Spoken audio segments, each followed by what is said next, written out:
ፊልሙ ሲጀምር በድሆች አፓርታማ ውስጥ ጃንያ ከታመመች ልጇ አሪያ ጋር ትኖራለች።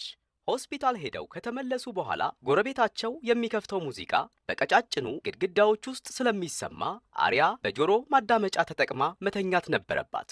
በማለዳ ይነሳሉ እና ጃንያ አሪያን ስታጥባት የሳይንስ ፕሮጀክቷን እንዳትነካካ ታስታውሳታለች። ምክንያቱም ቢሰበር የሚያሰሩበት ገንዘብ የላቸውም። አሪያ በበኩሏ መምህሯ የምሳ $40 እንደጠየቀቻት እናቷን ታስታውሳታለች። ጃንያም መምህሯ ልጇን በክፍል ጓደኞቿ ፊት እንዳሳፈረቻት ስትሰማ በጣም ትበሳጫለች። ከቤት ሲወጡ ጃንያ ዊልቸር ላይ ሳለ ቤኒ ለተባለ ሰው ጥቂት ሳንቲሞችን ትሰጠዋለች። ይህንን ያየችው አከራይዋ ገና የቤት ኪራይ ስላልከፈለች ትጮህባታለች። አከራይዋ ከቤት የማስወጣት ሂደቱን እንደጀመረች ታስታውሳታለች። ስለዚህ ጃንያ ከስራ ክፍያዋን ከተቀበለች በኋላ በምሳ ሰዓቷ ገንዘቡን እንደምታመጣላት ትነግራታለች። በምላሹ ጃንያ ጎረቤቶቻቸው ሙዚቃውን እንዲቀንሱ እንዲነግሩላት ትጠይቃለች። ነገር ግን አከራይዋ እነሱ የቤት ክራይ ስለሚከፍሉ መብታቸው ነው በማለት እምቢ ብላ በብስጭት ትናገራታለች። ጃንያ አሪያን ትምህርት ቤት ስታደርሳት በምሳ ሰዓቷ የምሳ ገንዘቧን እንደምታመጣላት ቃል ትገባላታለች። ለትምህርት ቤቱ ርዕሰ መምህር ሰላምታ ትሰጣለች። መምህሯም በድንጋጤና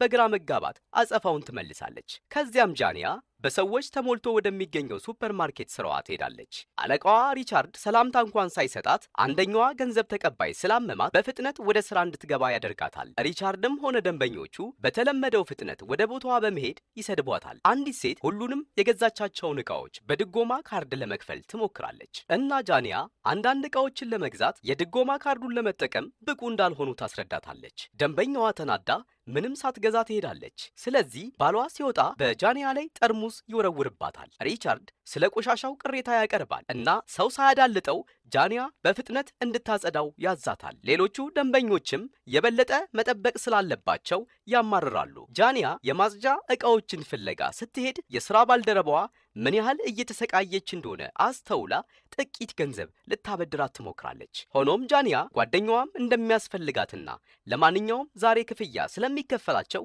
እምቢ ትላለች። በዚያን ቅጽበት ጃንያ አሪያ የምሳ ገንዘብ ስላላመጣች አጠራጣሪ ቁስልም ስላላት ከትምህርት ቤቱ ጥሪ ይደርሳታል። ጃንያ በመታጠቢያ ገንዳ ውስጥ እንደወደቀች ትነግራቸዋለች።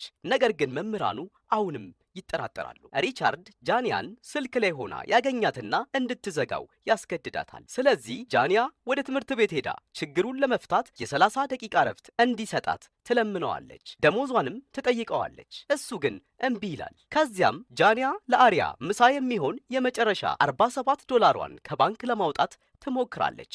ነገር ግን ምንም እንኳን በሂሳቧ ውስጥ የተወሰነ ገንዘብ ቢኖራትም ኤቲኤሙ በቂ ያልሆነ ገንዘብ ይላታል። ስራ አስኪያጇ ኒኮል ኤቲኤሞች አካውንቱን ለመክፈት ከሚያስፈልገው ዝቅተኛው መጠን በታች የሚያስቀር ከሆነ ገንዘብ እንደማይሰጡ ታስረዳታለች። ጃንያ አካውንቷን ለመዝጋት ትመርጣለች። ነገር ግን ይህን ለማድረግ በጣም ረጅም ሰልፍ መጠበቅ ስላለባት ምንም ሳትይዝ ትሄዳለች። ከዚያ በኋላ ጃንያ ትምህርት ቤት ደርሳ ልጇ በሕፃናት ጥበቃ አገልግሎቶች ስትወሰድ ስታይ ትጮኻለች፣ ምህረትን ትለምናለች እና አሪያ እንደታመመችና ልዩ መድኃኒት እንደሚያስፈልጋትም ታስረዳታለች። ነገር ግን ችላ ትባላለች። ጃንያ 2 ስራ እንደምትሰራ ስትገልጽ ትቆጣለች። እውነታው እየፈራረሰ ይመስል በጆሮቿ ውስጥ የሚጮህ ድምፅ ትሰማለች። የአሪያን የወደቀ ቦርሳ ከወሰደች በኋላ ጃንያ በዝናብ ወደ ስራዋ ትመለሳለች። በጣም ከመቸኮሏ የተነሳ ኦሊቨርን በአጋጣሚ ቀድማው ልትጋጭ ትንሽ ይቀራታል። ኦሊቨር ይጮህባታል እናም በመኪናዋ ላይ መጠጥ ይደፋባታል። ጃንያ ዝም ብላ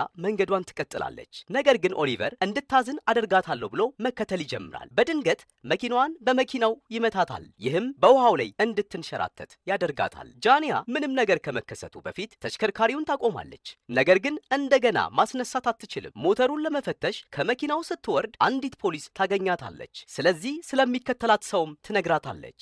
ሆኖም ኦሊቨርም ፖሊስ ሆኖ ይገኛል። ስለዚህ በህጋዊ መንገድ ጭንቅላቷን በጥይት መትቼ የማፈነዳበትን መንገድ አገኛለሁ በማለት ይዝትባታል። ፖሊሷ ኦሊቨርን ከላከችው በኋላ የጃንያን ጊዜ ያለፈባቸውን ሰነዶች ትጠይቃለች። ጃንያ ክፍያ ከተቀበለች በኋላ ዛሬ እንደምታድሳቸው በጭንቀት ታስረዳለች። ነገር ግን ፖሊሷ አሁንም መኪናዋን ትወርሰዋለች። ጃንያ በእግሯ ከመመለስ ውጪ ሌላ አማራጭ የላትም። ሪቻርድ ስለበሰበሰችና ከ30 ደቂቃ ይልቅ 2 ሰዓት ስለፈጀችባት ወዲያውኑ ይጮህባታል። ስለዚህ ከስራ ያባርራታል። ጃንያ ደሞዟን ስትጠይቅ ሪቻርድ የተባረሩ ሰራተኞች ቼካቸውን በፖስታ እንደሚያገኙ በንቀት ይነግራታል። እናም በጠረጴዛው ላይ እንዳለ ብትጠቁምም ሊሰጣት ፈቃደኛ አልሆነም። ከዚያም ጃኒያ ወደ ቤቷ ሄዳ አከራይዋ ከቤት ስላስወጣቻት ዕቃዎቿ በሙሉ መንገድ ላይ በዝናብ ሲረጥቡ ታገኛለች። ጃኒያ ንብረቶቿን ለመሰብሰብ ስትሞክር በብስጭት መጮህ ብቻ ትችላለች። ከደቂቃዎች በኋላ ቼኩን ሳትወስድ እንደማትሄድ ለሪቻርድ ለመንገር ወደ መደብሩ ትመለሳለች። በዚያን ቅጽበት አንድ ሰው ወደ ቢሮ ገብቶ የስም መለያውን አንብቦ ስሟን እየጠራ ስለ አንድ ምርት ይጠይቃታል። በድንገት ሽጉጡን ያወጣል። ሁለተኛ ዘራፊ ብቅ ሲል ሮበርት ከካዝናው ያለውን ገንዘብ በሙሉ እንዲሰጣቸው ያደርጉታል። ገንዘቡን ለመደበቅ የጃኒያን ቦርሳ ይፈልጋሉ። ነገር ግን የአሪያ መድኃኒት ስላለበት ቦርሳውን ላለመስጠት ትታገላለች። ከብዙ ትግል በኋላ ጃኒያ የሰውየውን ሽጉጥ ወስዳ ትተኩስበታለች። ስለዚህ ሌላኛው ዘራፊ ይሸሻል። ሮበርት ይጮህባታል። እናም ዘራፊው ስሟን ስላወቀ ይህን ያቀናበረችው እሷ እንደሆነች ይከሳታል። ስለዚህ ለፖሊስ ይደውላል። በጭንቅላቷ ውስጥ በተዘበራረቀ ሁኔታ ውስጥ ሆና ጃኒያ የሮበርትን ጩኸት ሁሉ መቋቋሟን ትቀጥላለች። በመጨረሻም ተቆጥታ እሱንም ትተኩስበታለች። ከዚያ በኋላ ጃኒያ ቼኳን ይዛ ገንዘቡን ለማውጣት ወደ ባንክ ትጣደፋለች። የጥበቃ ሰራተኛው እንደዘጉ ይነግራታል። ነገር ግን ኒኮል አዝናለት እንድትገባ ትፈቅድላታለች። እንዳለመታደል ሆኖ ገንዘብ ተቀባይዋ መታወቂያ ትጠይቃለች እና ጃኒያ ፖሊሷ ሁሉንም ሰነዶቿን ከመኪናዋ ጋር ስለወሰደችባት መታወቂያ የላትም። ሁኔታውን ታስረዳለች። ነገር ግን ሰራተኛዋ ልትረዳት ፈቃደኛ አልሆነችም። ስለዚህ ጃኒያ እንደገና ተቆጥታ አሁንም ሽጉጥ እንዳላት ትገልጻለች። ገንዘብ ተቀባይዋ የአደጋ ጊዜ ቁልፉን ትጫናለች እና ብዙም ሳይቆይ ኒኮል ከባለስልጣናት ጥሪ ይደርሳታል። ኒኮል የጃኒያን ሁኔታ አጋና ትገልጽላቸዋለች። ጃኒያ የአሪያን የሥነ ጥበብ ፕሮጀክት በቦርሷ ይዛለች።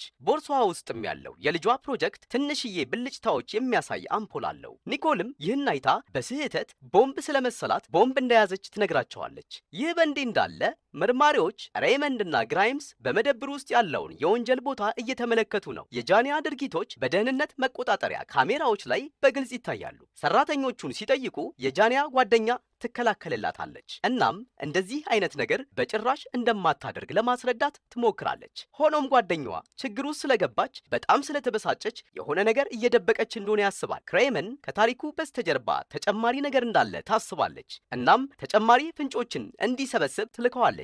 በመቀጠል መርማሪዎቹ የጃኒያን አከራይ በመንገድ ላይ ዕቃዎቿን እየተመለከቱ ይጠይቋታል። የአሪያን መድኃኒት ያገኛሉ እና ቤኒ ልጅቷ እንደታመመች ያስረዳል። እሱም ስለ ጃኒያ ጥሩ ነገር ይነግራል።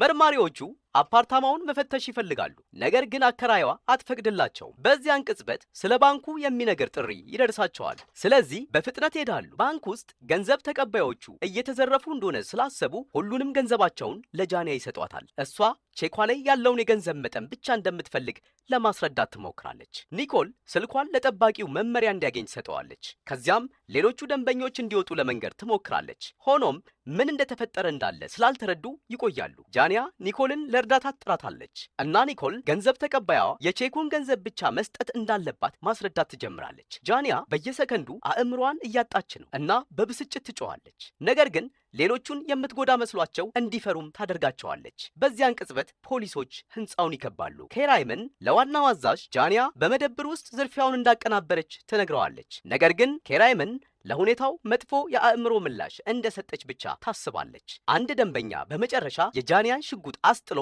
ሊይዛት ይሞክራል። ይህም ጃኒያ በአጋጣሚ ወደ አየር እንድትተኩስ ያደርጋታል። ሁለቱም ደንበኛውና ጠባቂው ደንግጠው ከህንፃው ወጥተው ይሮጣሉና ፖሊሶችም ይከቧቸዋል። ደንበኛው ሽጉጡ በአጋጣሚ ብቻ እንደተተኮሰ ያስረዳል እና ጠባቂውም ምንም ማድረግ ባለመቻሉ ያማርራል። ገንዘብ ተቀባዮቹ እያለቀሱና እየተደበቁ ነው። ስለዚህ ጃኒያ የልጇን የምሳ ገንዘብ ብቻ እንደምትፈልግ እየተናገረች ትጮህባቸዋለች። በቴሌቪዥን ላይ የምትታየው ዘጋቢ ስለ እሷ እያወራች መሆኑን ስትገነዘብ ትደነግጣለች። ባንኩን እየዘረፈች እንዳለና አለቃዋንም ጭምር እንደገደለች ይናገራል። ዋናው አዛዥ ወደ ባንክ ይደውላል። ነገር ግን ጃኒያ ፖሊስ መሆኑን ስትሰማ ስልኩን ትዘጋዋለች። ከዚያም ተደራዳሪው በልዩ መኪና ይደርሳል። ነገር ግን ኬራይመን ዋናውን አዛዥ ጃኒያ ከሌላ ሴት ጋር ለመነጋገር የበለጠ ግልጽ እንደምትሆንና እሷም የመደራደር ልምድ እንዳላት ያሳምነዋል። ኬራይመን እንደገና ወደ ባንክ ትደውላለች። እናም ኒኮል በስፒከር ላይ እንድታደርገው ታደርጋታለች። ስለ ተኩሱ ትጠይቃታለች እና ጃኒያ በአጋጣሚ የተፈጠረ እንደነበር ስትገልጽ ትደነግጣለች። ባንኩን ለመዝረፍ እየሞከረች እንዳልሆነ ተረድታ ተረጋግታ ትናገራለች። ርህራሄን ታሳያታለች እና ክስተቱን አለመግባባት ብላ ባጭሩ ትጠራዋለች። ሆኖም ኬራይመን ወጥታ እንድትመጣና እንደምትረዳት ቃል ትገባላታለች። ጃንያ እንደገና ትቆጣለች።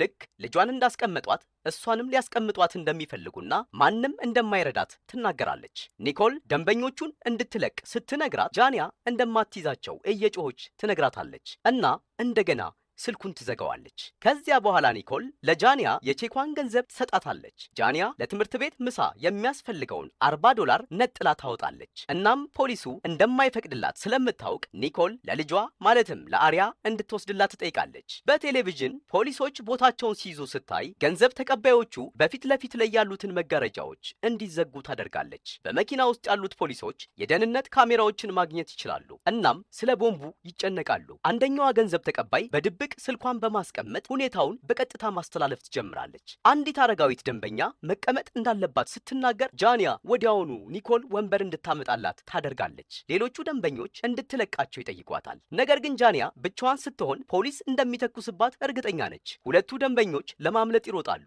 ስለዚህ ጃንያ ኒኮል በሩን እንድትቆልፍ ታደርጋለች። በዚያን ቅጽበት የአሪያ የሳይንስ ፕሮጀክት መጮህ ይጀምራል። የዚህ ጊዜ በስህተት ቦምብ መስሏቸው ስለነበር ኒኮልና ፖሊስ ሁሉም ነገር እንዳለቀ ያስባሉ። ነገር ግን ጃንያ ዝም ብላ ታጠፋቸዋለች። ማሰብ አለብኝ ብላም ጃንያ ወደ አንዱ ቢሮ ትሄዳለች። ገንዘብ ተቀባዮቹ እድሉን ተጠቅመው መውጣት ይፈልጋሉ። ነገር ግን ኒኮል ጃንያ እንዴት ምላሽ እንደምትሰጥ ስለማያውቁ እንዳይንቀሳቀሱ ትነግራቸዋለች። ቀኑን ሙሉ መቆም ምን እንደሚመስል እንደምታውቅ ገልጻ ለሁሉም ሰው ወንበሮችን ይዛ ትመለሳለች። ኬራይመን ይህንን አይታ ለዋናው አዛዥ እውነተኛ ወንጀለኞች ይህን ያህል ጥሩ እንዳልሆኑ ትነግራቸዋለች። አንድ ፖሊስ ወደ መኪናው ገብቶ የባንኩን ንድፍ እንዳገኙ ይናገራል። ስለዚህ የጭስ ቦምቦችን ተጠቅሞ መግባት ይፈልጋል። ሆኖም ዋናው አዛዥ በቦምቡ ምክንያት አደጋ ላይ መውደቅ አይፈልግም። አንዳንድ ፖሊሶች ኤፍቢአይን መጥራት አለባቸው ብለው ያስባሉ። ነገር ግን ኬራይመን ይህ በጣም ከልክ ያለፈ ምላሽ እንደሆነ ታስባለች። በግልጽ እንደሚታየው ይህች ተስፋ የቆረጠች ሴት ብቻ ናት እና ማንንም አልጎዳችም። ስለዚህ ኬራይመን እድል እንዲሰጣት ትፈልጋለች። ኤፍቢአይ ምናልባት ወዲያውኑ ሊተኩስባት ይችላል። ዋናው አዛዥ ይስማማልና ኬራይመን እንደገና ወደ ባንክ እንዲደወል ታደርጋለች። ጃንያ የስልኳን ጥሪ ጠልተዋለች እና ልታጠፋቸው ትፈልጋለች። ነገር ግን ኒኮል ፖሊስ ወደ ልጇ እንድትደርስ ሊረዳት እንደማይችል ታሳምናታለች። ጃንያ ስልኩን እንዳነሳች ሁኔታውን በሙሉ ማስረዳት ትጀምራለች እና ኬራይመን በመጨረሻ ለምን ጃንያን እንደማይረዷት እንደምታስብ ትረዳለች። ጃንያ ኦሊቨርን ታስታውሳለች። ኦሊቨር ማለት በታሪካችን መጀመሪያ አካባቢ በመኪናው የተጋጨችውና አጋጣሚ ፈልጌ እገልሻለሁ ያላት ፖሊስ ነው። እናም እንደዛተባትና ሊተኩስባት እዚያው እንዳለ ታስባለች። በመደብሩ ዝርፊያ ወቅት በእርግጥ ምን እንደተፈጠረ፣ በቼኳ ላይ የነበረውን ችግር፣ የልጇን መድኃኒትና ቁስል፣ ሁለቱን ስራዎቿን፣ ከቤት መባረሯንና ሌሎች የከፋ ህይወቷን ዝርዝሮች ትጠቅሳለች።